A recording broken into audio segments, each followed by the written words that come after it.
I met Ashley at work in Austin back in 2022. She wasn't the most beautiful woman in the office, not the loudest, not the kind of person who immediately commanded attention. But she had this way about her, this effortless confidence, this sharp wit that made people lean in when she spoke. And, somehow, I was the one she leaned toward. I fell for her fast.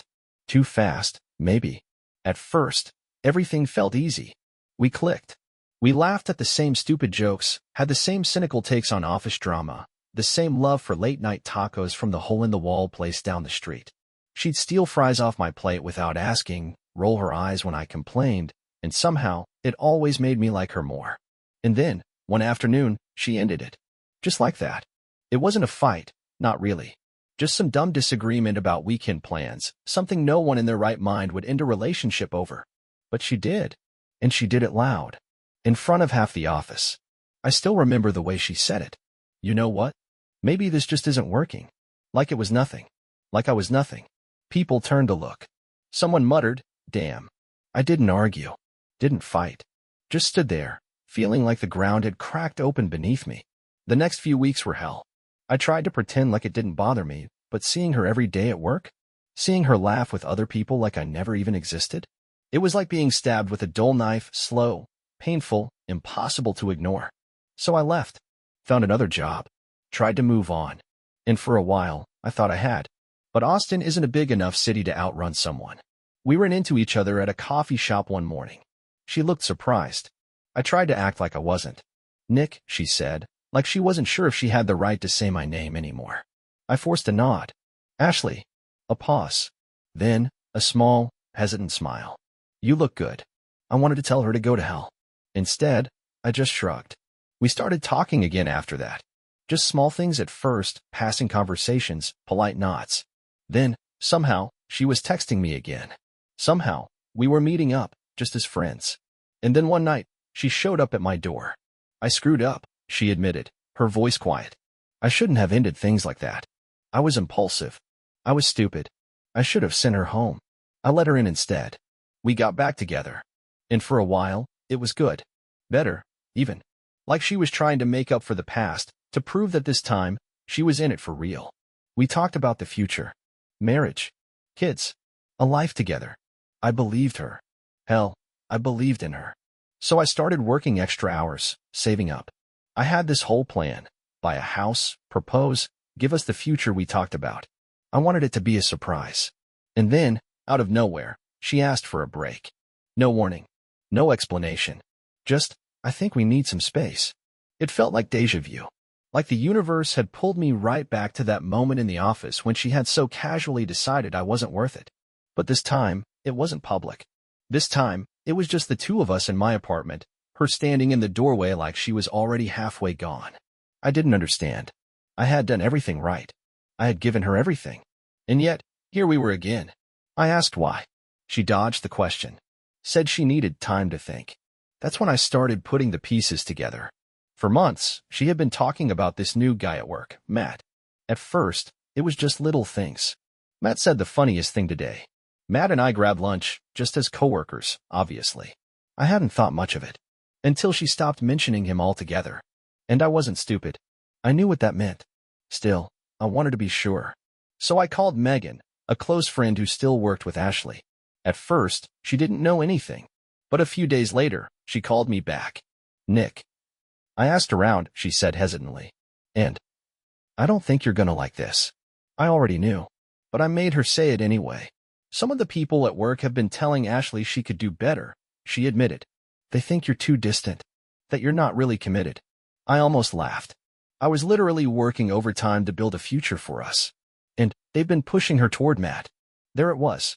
I clenched my jaw. Is she with him? I don't know, Megan said honestly. But I think she's considering it. That was all I needed to hear. A week later, Ashley texted me. Can we meet up? I agreed. But I had one condition. You're going to tell me the truth, I said. No bullshit. No dodging. She hesitated. Then, okay. When we met, she started with excuses. How I had been distant. How she felt like I wasn't as invested. You should have talked to me, I said, voice tight. If you had just asked, you would have known why. She opened her mouth, then closed it. Then I said his name. Matt. Her eyes widened. How did you? I'm not an idiot, Ashley, I cut her off. You wouldn't shut up about him for months. Then suddenly, nothing. You really thought I wouldn't notice. She swallowed hard. I never cheated on you. Maybe not physically, I said. But you sure as hell were looking for something better, weren't you? Her breath hitched. I stood up, shaking my head. It's over. She reached for me. Nick. No. And I walked away. I should have felt relieved. Instead, it felt like someone had carved out my insides with a rusted knife. I couldn't stay in Austin. Everywhere I went, she was there. Her ghost was in every street, every coffee shop, every place we had been together. So I packed up, moved to Chicago, started over. And for a while, I thought I had finally put her behind me, until I went home for the holidays and saw her again. The night I saw her again, I felt it in my chest before my brain even caught up. It was supposed to be a simple get-together, a reunion with some old friends since most of us had moved away. I almost skipped it, but I figured, why not? A few beers, some nostalgia, then back to my life in Chicago. No big deal. But then I walked in and saw her. Ashley. She was standing across the room, talking to a group of women, laughing at something. That same laugh that used to make my day. That same tilt of her head, the way she tucked her hair behind her ear.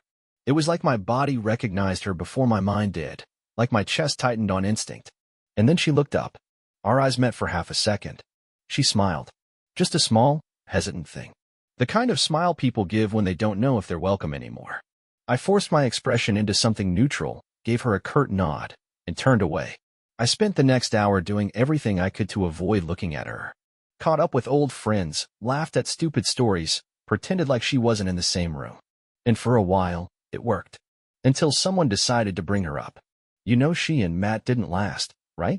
The words came from my right, casual, like they weren't about to crack open something I had tried to bury.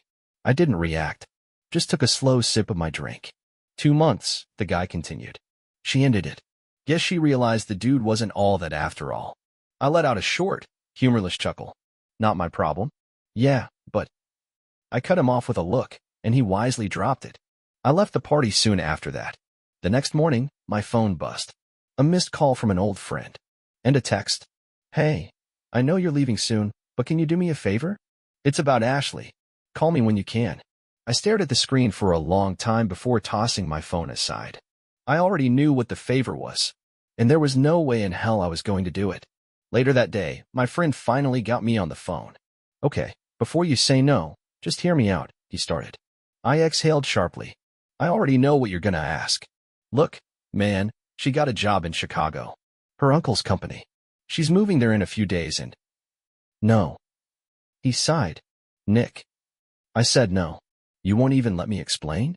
There's nothing to explain, I snapped. I'm not putting myself through hours in a car with her. I'm not playing nice. I'm not catching up. I'm not... I stopped myself, shaking my head. She made her choices. I made mine. That's it. There was a pause. She just wants to talk. I clenched my jaw so hard it hurt. She had plenty of chances to talk, I said. She didn't take them. Then I hung up. I told myself I was done thinking about her. That it didn't matter where she moved. That it was over. But then, a week later, I ran into her. I was out for a run, earbuds in, just trying to clear my head. I stopped at a park to catch my breath, stretching a little, when I heard it. A voice I knew too well. Hey, Nick. I turned, and there she was. Ashley. Standing a few feet away, looking uncertain but hopeful. Like she didn't know if I was going to walk away or hear her out. I wiped the sweat from my forehead and forced my expression into something blank. Ashley. She hesitated, then took a small step closer. I was hoping we could talk. I let out a breath, already shaking my head. I don't think so. Come on, she pleaded. We didn't even get to talk at the party. That was intentional. She flinched. I should have felt bad. I didn't. Nick, please, she tried again. I get why you're upset. You don't get it, I interrupted. You really don't. If you did, you wouldn't be standing here asking me to relive all of it. Her eyes searched my face, desperate, like she was trying to find some piece of me that still cared. How can you still hate me this much? She asked softly. I sighed. I don't hate you. She frowned. Then why? Because it still hurts, I said bluntly. Thinking about you, seeing you, talking to you. It's like ripping open an old wound every damn time. She swallowed. And for the first time, I saw it. Regret. Real, genuine regret in her expression. "That's exactly why we should talk," she said. I laughed, short, bitter. "No, that's exactly why we shouldn't." Then I turned and walked away. She didn't try to stop me. Not that time, anyway. I should have known she wouldn't give up that easily. Ashley was never the type to let something go, especially when she thought she still had a chance. And despite everything, despite the fact that I had shut her down every time, she still thought she had a chance. A week passed. No calls, no texts, no unexpected run-ins. For a moment, I let myself believe that was it. That maybe, finally, she had accepted that we were done. Then I walked out of a coffee shop and saw her waiting by my car. I stopped mid-step, exhaling sharply. My fingers curled around the coffee cup in my hand as I debated just turning around and walking away, pretending I hadn't seen her. But I was tired of running. So instead, I walked up, stopping a few feet away. "Ashley," I said flatly, "what are you doing?" She shifted on her feet. I wanted to see you." I let out a humorless laugh. "Yeah, I got that part. You gonna start showing up at my job next?" She winced. "I'm not trying to stalk you, Nick." "Really? 'Cause it kind of feels like that." She hesitated. Then, quieter, "I just need to say something." I sighed, pinching the bridge of my nose. "Ashley, I didn't know," she cut in, voice soft. "I didn't know you were planning to propose." That shut me up. I stared at her, my grip tightening around the coffee cup. "Megan told me," she admitted. "She said you were saving up, working extra hours to buy a house, too." She exhaled, shaking her head. "Nick, I had no idea." I swallowed hard. Looked away. "I thought you were pulling away," she continued. "I thought you didn't care anymore." "You thought I didn't care?" I repeated slowly. "So instead of talking to me, you listened to your friends and started looking for something better?" She flinched. "It wasn't like that." "Really?" "Because from where I'm standing, it was exactly like that." Her hands clenched into fists. "I never wanted to be with Matt." "Then why did you let them push you toward him?" "Because I was confused, Nick. I was scared." Her voice cracked. "I've always been scared of people leaving me, of not being enough. And when you started pulling away, I freaked out. I let other people get in my head. I let my insecurities win." I clenched my jaw, my heart hammering against my ribs. For a moment, just one brief moment, I could almost see the girl I fell in love with.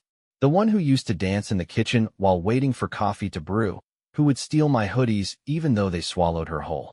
The girl who once spent an entire afternoon baking cookies with me, even though neither of us knew what the hell we were doing. But then I remembered. I remembered standing in front of her that night, saying Matt's name before she could, watching the shock on her face when she realized I knew.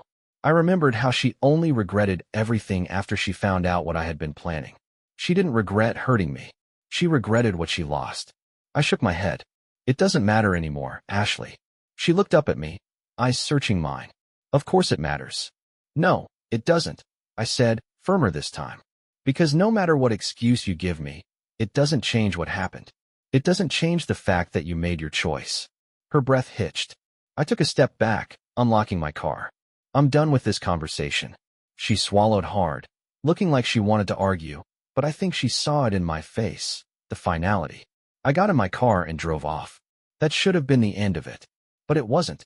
A week passed. Then another. For the first time in what felt like forever, there were no more run-ins, no more calls, no more texts. And yet, I couldn't shake the feeling that something was coming. It's like when you're standing outside before a storm, when the air feels too still, too heavy, like the sky itself is holding its breath. I should have known she wasn't done. I was in bed when my phone buzzed on the nightstand. At first, I ignored it, assuming it was some random notification. But then it buzzed again. And again. I groaned, rolling over and squinting at the screen. Unknown number. A bad feeling settled in my stomach. I already knew who it was. I debated not answering. I shouldn't have answered. But I was tired, annoyed, and some small, bitter part of me wanted to hear what excuse she had this time. So I picked up. I didn't say anything at first. Just waited. Then, her voice, soft, hesitant. "Nick." I closed my eyes, exhaling sharply. "Ashley. I'm sorry for calling," she said quickly. "I know I shouldn't. I needed to talk to you." I pinched the bridge of my nose. "We've already talked." "Not really." Her voice was quieter now, almost pleading. "You keep walking away before I can say what I need to say." I let out a bitter laugh. Ashley, I don't care what you need to say. There was a pause. A long one. Then, barely above a whisper, I miss you. My chest tightened. I should have hung up. Should have said something cold, something final. But instead, I just sat there, gripping the phone, staring at the ceiling. You don't get to miss me, I finally said, my voice low. You threw me away. Twice. I know, she whispered. And I hate myself for it. Silence stretched between us. Then, just as soft, I don't think I ever stopped loving you. My fingers curled into a fist. I forced a laugh, but it came out hollow. You've got a real funny way of showing it. I was scared, she admitted.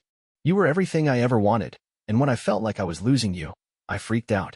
I let other people get in my head. I let my insecurities win. I stared at the ceiling, jaw clenched so hard it ached. There was a time when hearing those words would have been everything, when all I needed was for her to admit she screwed up, to say she still loved me. But now? Now it just felt empty. I can't do this, Ashley, I said finally. I'm not your safety net. I'm not the guy you come back to when things don't work out. That's not what this is, she insisted. I swear, it's not. I shook my head. It doesn't matter anymore. It does to me. I squeezed my eyes shut. Ashley, just tell me one thing, she interrupted. And be honest. I stayed silent, waiting. Do you still love me? The question knocked the air out of me. My instinct was to say no, to protect myself, to make it easier. But the truth was, I didn't know. I still felt something. Maybe it was love. Maybe it was just leftover pain. Maybe it was nothing but the ghost of what we used to be. But whatever it was, it didn't matter. Because love wasn't enough. So I exhaled slowly and said the only thing I could.